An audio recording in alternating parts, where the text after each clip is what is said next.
Here they are, the Quiz Kids, brought to you by the makers of Alka-Seltzer and One-A-Day brand vitamins.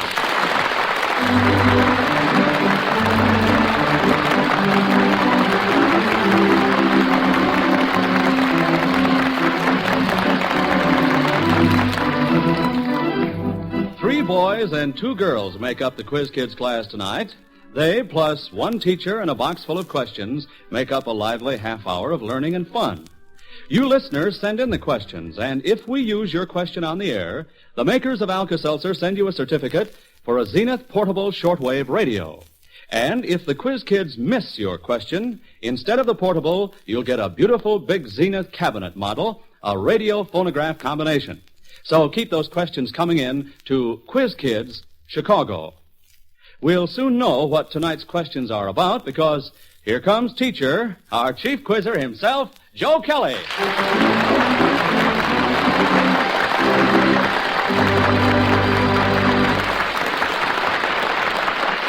Thank you, Bob Murphy, and good evening, everyone. Well, springtime has really come to Chicago, but I hope none of you quiz kids have spring fever tonight because we've got a lot of tough questions to plow through. Anybody playing hooky? Well, let's have the roll and see. Joel? I'm Joel Kupperman. I'm 9 years old and vote going to Chicago, Illinois. Maureen? I'm Maureen Patrice Buckley. I'm 12 years old and I'm in the 8th grade at Resurrection School. Harvey? I'm Harvey Bennett Fishman. I'm 15 years old and I'm a junior at the South Shore High School. Judy? I'm Judy Graham. I'm 13 years old and in the 9-8 Callahan Junior High School in Des Moines, Iowa. And little 5-year-old Richard, better known as Richard the Riddler. Go ahead, Richard. I am Richard Weixler. I'm 5 years old and I go to 1A at Shakespeare School. He goes to 1A at Shakespeare School. Well, it's all in the same building. Now, I'll tell you, Richard, let's get this over with so I won't be worrying about it during the questions. Did you or did you not bring along a new riddle to stump me tonight? Yes, I did. Did you really? Oh, I was afraid of that. Well, all right, let's have it. How far can an egg drop before it breaks? Wait a minute, now let's see. Don't tell me. How far can an egg drop before it breaks? Oh, dear. Well, I'm afraid I'll have to give up, Richard. Any distance. It doesn't break until it lands. Well, now, wait a minute now. And what'd you say? It doesn't break until it lands. Any distance.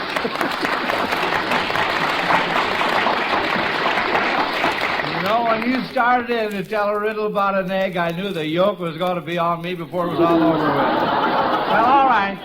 Here we go with questions. Here is a question from Mrs. B.L. Bixby of Oxford, New York. What husband gave his wife the only name she ever had?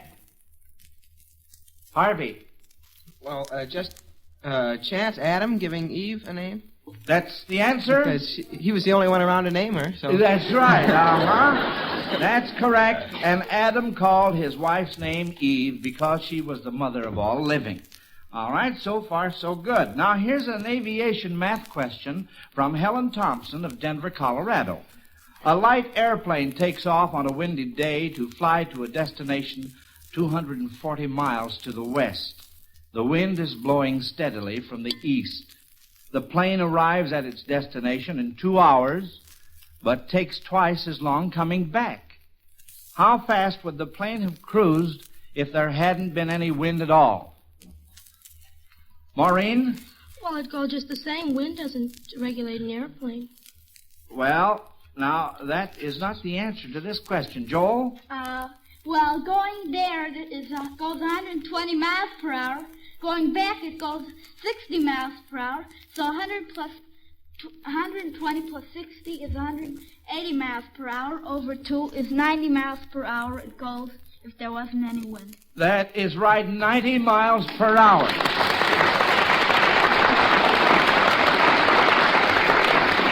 That's very, very good, Joel. Now, let's try this one from Mary Ann Turnbull of St. Petersburg, Florida. What animals contributed to the making of these musical instruments? First, the piano. What animal contributed to the making of a piano? Maureen? Well, because the piano is ivory, I'd say the elephant. What is ivory?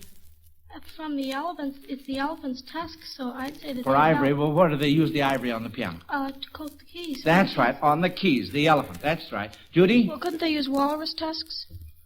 Well, I presume they could, but it's, that's a very good answer. But, they do use the ivory from the elephant's tusks. How about the drum? Richard? Well, you might be thinking of the kettle drum.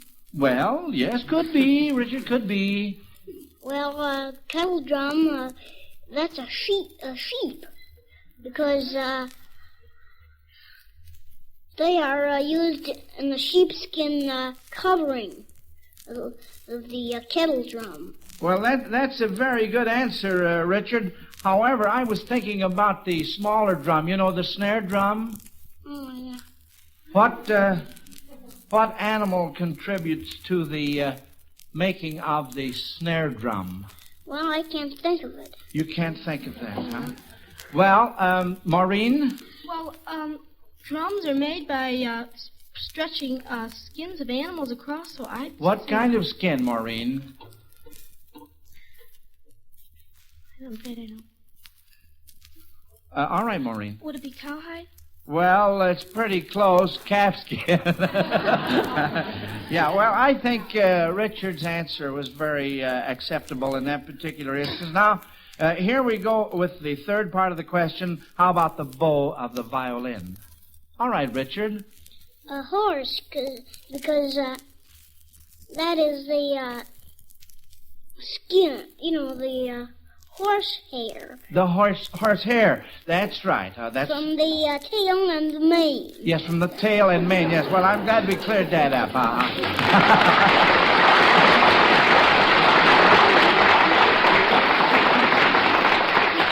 Well, now listen carefully to this question thought up by Ann Young of Philadelphia. You'll hear 3 sounds, and each sound should remind you of the title of a well-known poem.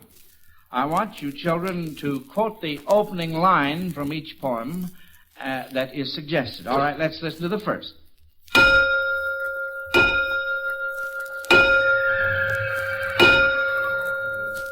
Maureen?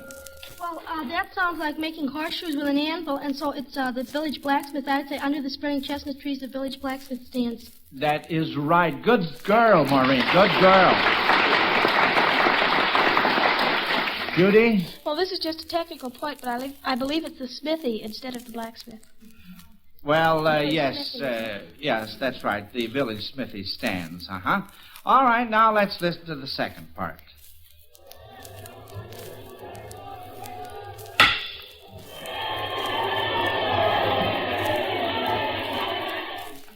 Maureen? Well, that's a baseball game, I think, because it sounds like the bat hitting the ball. That's right. And it'd be Casey at the bat, but I'm afraid I can't think of the beginning line. Well, so far, you're right. Now, Harvey? Well, the first line is, the outlook wasn't brilliant for the Mudville 9 that day. The score stood 42 with but 1 inning left to play. And well, now, as long as we're getting technical on words... Well, there are several versions to Casey at the bat, as long as we're getting technical. Why don't I keep still? Well, what I meant was, Mr. I yield, Kelly, Harvey. All right, go ahead. There's another version which starts, it looked extremely rocky for the Mudville 9 that day. That's right. That was the technical version I was thinking of. But, the poem is by Ernest Lawrence Thayer. That's correct. Uh-huh. And here's the last part.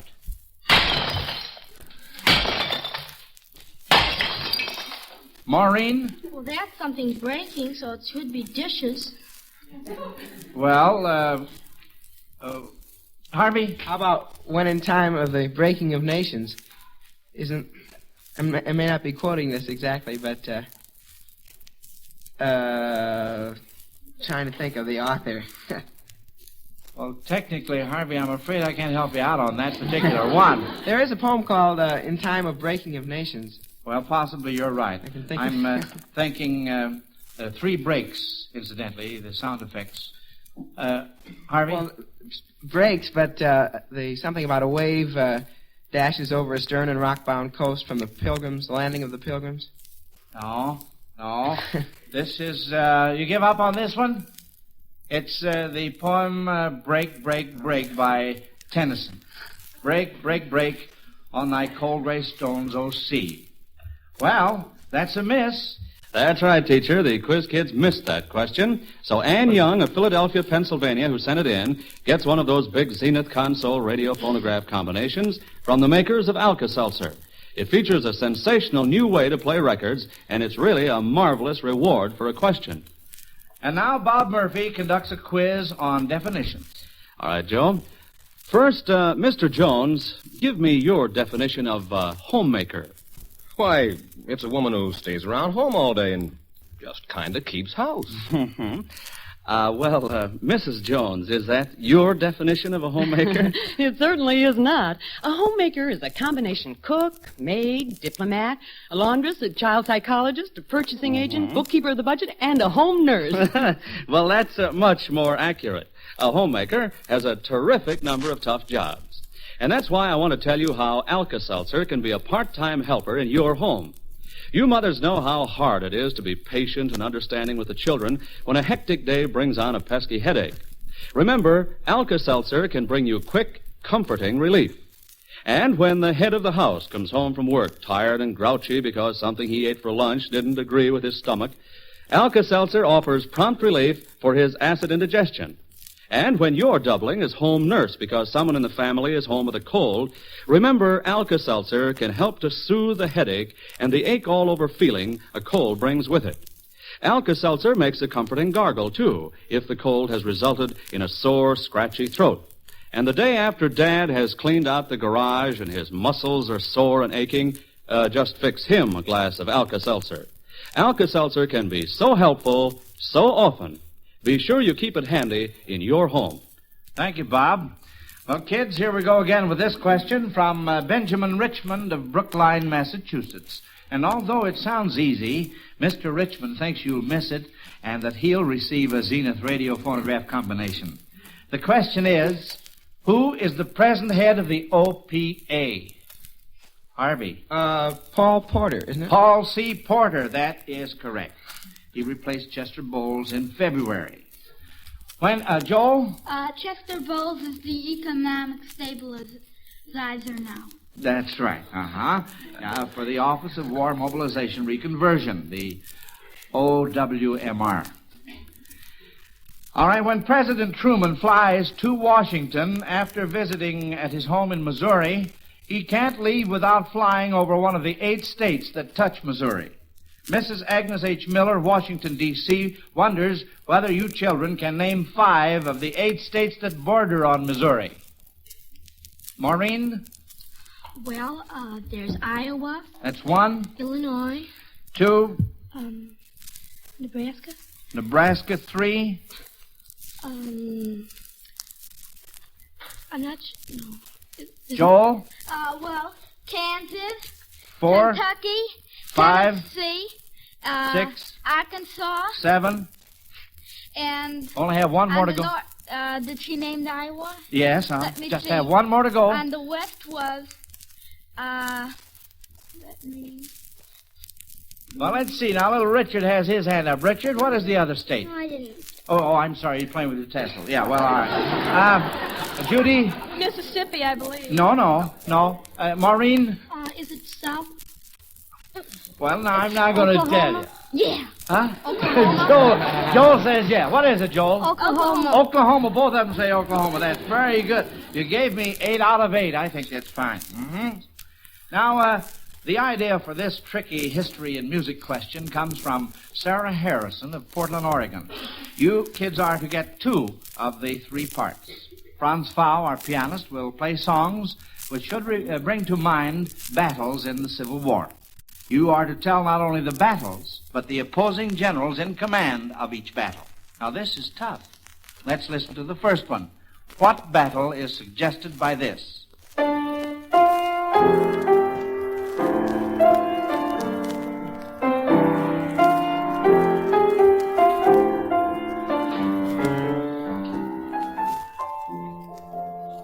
Harvey? Well, that's Mr. 5x5. Mr. 5x5 is correct. That's the name of the song. Battle of 5 Forks. Battle of 5 Forks. So Let me far, see so here. good. How about the commanding generals? I think that was fought just before Chancellorsville. Well, now that's beside the question. Yeah, We want just trying two to place names it of here. two generals. Well, I'm not quite sure, but I'd say Hooker and Jackson. No. Just as a guess. That's wrong. Judy? Could one of them be Lee? Well, technically, yes, but not in answer to this You mean particular... in direct command? Yes. Joel? Well, one side probably would be McClellan. No. Judy? Well, Johnston or Hood? No. Harvey? Burnside for the Union. No. You give up. Yeah. Sheridan for the Northern Army and Pickett for the Southern Army. Well, now that's a miss, but we only asked for 2 out of 3, so you still have 2 more chances. All right, let's listen to the next one.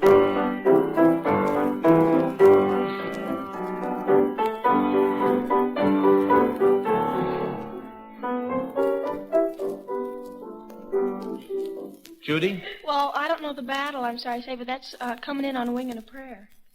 Isn't it? No, It no, isn't? Judy. No, I'm sorry. Harvey? Sounded like coming down the mountain when she comes. Well, you're pretty warm, Harvey. I hope Let's have it again, Franz. I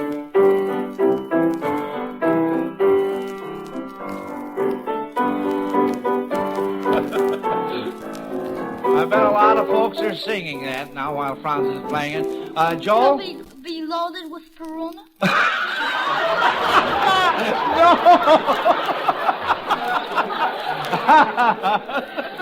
No. Do we... Maureen? Has it got mountain in the title? No, but probably took place on a mountain. Joel? Well, I know there was a battle of Lookout Mountain. Well, no, the mountain really has nothing to do with the battle. There's a particular thing about in the title of this song.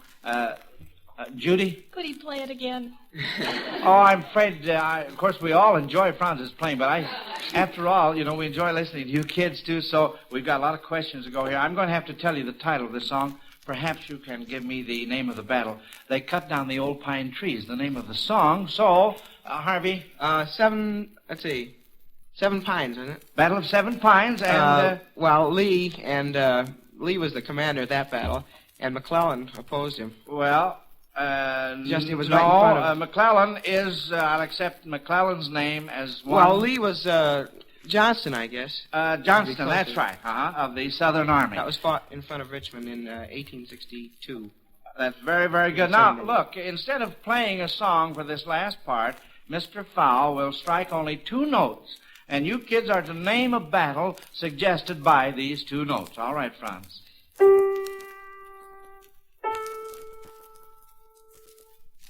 Joel? G8, so that'd be a battle in Georgia, wouldn't it? That's just what it would be. What battle, by the way? Harvey? Well, there's a song titled Atlanta, GA, the Siege of Atlanta in Georgia, conducted by General Sherman, and he was opposed by Hood and Johnston. That's very good. That's the answer to that. Well, I'm sorry, but we've got another miss to contend with. All right, Robert. That's right, Joe. We have another miss, so the makers of Alka-Seltzer give away another Zenith radio phonograph combination. And this one goes to Sarah Harrison of Portland, Oregon. All right, thank you, Robert. And I'll bet Miss Harrison is not sorry. Now, Joel and Richard will like this question because they're both so crazy over dogs. It comes from Mrs. Marguerite Messenger of Los Angeles. Let's suppose that you and your dog were playing charades. Now, what could your dog do to act out the following? What he does is really a synonym or pun for the following. For example, to portray a slight skin wound, he would scratch. You get the idea? All right. What would he do to portray a witty person or a humorist? What would the dog do to act that out? Of course, he can't talk. Maureen? Well, they say rolling with laughter, and so couldn't he roll? And while he's rolling, what could he be doing to denote that he's completely overcome with laughter. Judy? Well, he could play Dad. Oh, well, now that wouldn't work out at all. So Kelly is right. Judy? Well, for the overcome angle, I was thinking... Well, Maureen? Well, overcome, could he roll on his back? Well, that's pretty good, but what does a dog do when he's happy and feels good? Maureen? Well, he wags his tail. He wags his tail, that's right. That's what he would do, or possibly he might howl. Now, what would he do to portray a tangle of string? Richard? Well, he could roll, couldn't he? Well, yes, he could. He could roll. And what else could he do, Richard? Well, you think a little while about that, Joel. Well, sometimes my dog, to scratch, his head goes back, so all you can see is a headless body, because his head is under his body scratching, so all you can see is a headless body, so it's a I big know, but tangle. what would that do in so far as a tangle of string is concerned? Well, he's all around himself. His head is around the other way. Oh, I see. He's a little tangled up. I see. Maureen, what were you going to say? I was going to say that string is using a ball, and he could go in a ball and roll around, but that's more or less what Joel said. Yes, that's right. And then, of course, if the ends became loose, and Judy? Well, if you had two dogs, one could tangle with the other. Yes, that's right, but still, that isn't the answer. The answer to this, insofar as the tangle of string is concerned, he could snarl. Oh. And now what does he do to suggest a pair of trousers? Judy? He pants. He pants. That's right. Well, it looks like we're going to give another big radio away, Robert. It sure does, Joe. That's another question that stumped the kids. So, Mrs. Margaret Messenger of Los Angeles, California, gets a big Zenith radio phonograph combination for sending it in. And now, while the quiz kids rest, Bob Murphy and company maintain the schoolroom tradition by reciting the ABCs. These are the Alka-Seltzer ABCs that spell comfort when you have a cold. A, Alka-Seltzer. Take it to ease up the headache and the ache-all-over feeling of a cold. B, be careful. Beware of drafts and overheated rooms. Be wise. Dress warmly, eat carefully, and get plenty of extra rest. C, comfort your throat. See how quickly an Alka-Seltzer gargle can soothe your throat if it's sore and scratchy from the cold. Yes, see that you have plenty of Alka-Seltzer in your home, so at the first sign of a cough or sneeze, you can start those Alka-Seltzer ABCs. Keep your eye on your supply, and remember, when your tablets get down to 4, that's the time to buy some more. Okay, Professor Joe, let's see what else the quiz kids know. Well, now, children, Eleanor Graydon of Chicago has a notion that even if you didn't give your ages on this program, listeners could judge your age pretty well from your answers to this question. She wants to know what your idea is of a real good time. Maureen? Well, I think my idea of a real good time is a party with it's full of excitement, and well, I'm just a fiend for excitement, so anything that's exciting to me is a good time. I know being on a Quiz Kids is a good time for me. Oh, well, that's all right. Of course, you didn't throw any ice cream in there. I suppose you like that too, don't you? Oh, yes, I do. Oh, sure. All right, Joel. Well, playing... Talk into your microphone. Playing one of my baseball games with one hand and petting my dog in the other and listening to the radio with exciting mystery on the radio with both ears. Wow. That's an idea. You'd almost have to be an octopus to do that. Well, Harvey? Well, I think some of the best times I've ever had are watching South Shore's basketball team take on all comers, although we kind of were taken off this year. Oh, is that so?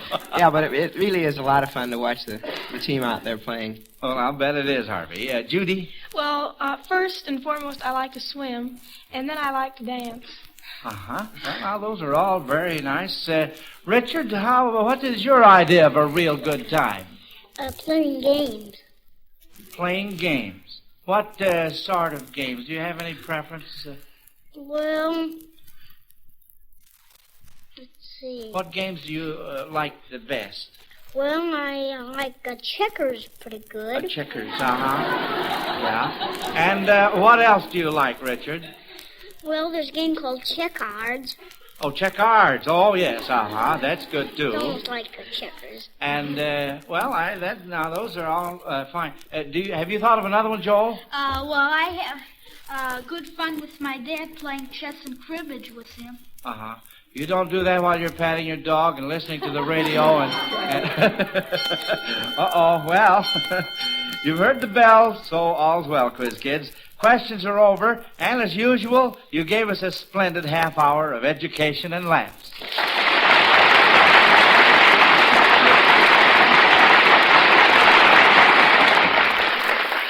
Each one of you 5 children gets a $100 savings bond from the makers of Alka-Seltzer to help you with your future education. And 3 of you win the additional honor of coming back to school next week for another competition. While our judges add your scores to pick the winners, I'd like to tell you a story about a little boy who grew up in Czechoslovakia. David Hoffman is his name. When David was 7 years old, the Nazis took David and his family to a concentration camp at Auschwitz, where this little child saw his own parents and his brothers and sisters cremated. David escaped before his turn came, but he was recaptured and sent to the horror camp at Dachau. When the American Army liberated Dachau, they found David sick, starved, and dirty. The Red Cross field director of the 925th Aviation Engineers took David in charge. The outfit nursed him back to health. When the 925th sailed for America, a Red Cross worker in Paris took over. Now, David had a sister in America. He didn't know her address or her married name. But the Red Cross, checking on both sides of the ocean, located his sister and brought David to her home in America. Healthy and safe, David started to school in Chicago last week. He's a guest in our classroom right now, attending his very first broadcast, and he has a short message for you. Go ahead, David. Just want to say that I hope everybody will give to the Red Cross, that they can help other people the way they have helped me.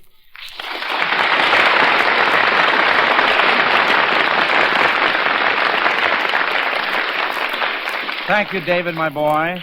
Friends, to help our men and women still overseas and in hospitals, to help the victims of fire, flood, and tornado, to help humanity everywhere, the Red Cross needs your help. Please give generously. And now, to get back to our schoolroom, I have your report cards, Quiz Kids, as a class. Now, let's see. How many questions did you miss? 3 questions. Harvey was first, Maureen second, and Richard and Joel tied for third. Now, you 4 winners will be back in school 2 weeks from tonight. And next Sunday night will be Ladies' Night in our Quiz Kids classroom.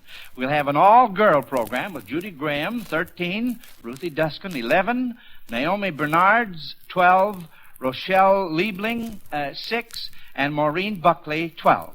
And do you know why it will be an all-girls next week? Well, our special guest will be the jovial MC of that rollicking program, Queen for a Day, Jack Bailey. So don't miss the fun next week, folks. This is Joe Kelly dismissing the Quiz Kids class until the same time next week. Good night, kids. Good night, Mr. Kelly.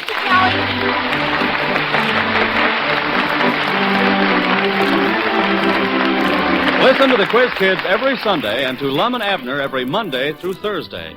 And listen to our familiar slogan, when your tablets get down to 4, that's the time to buy some more. More what? More Alka-Seltzer, of course. Alka-Seltzer is just the ticket for fast relief when acid indigestion comes along. To help sweeten an upset acid stomach, be wise. Alkalize with Alka-Seltzer. This is Bob Murphy speaking. This is ABC, the American Broadcasting Company.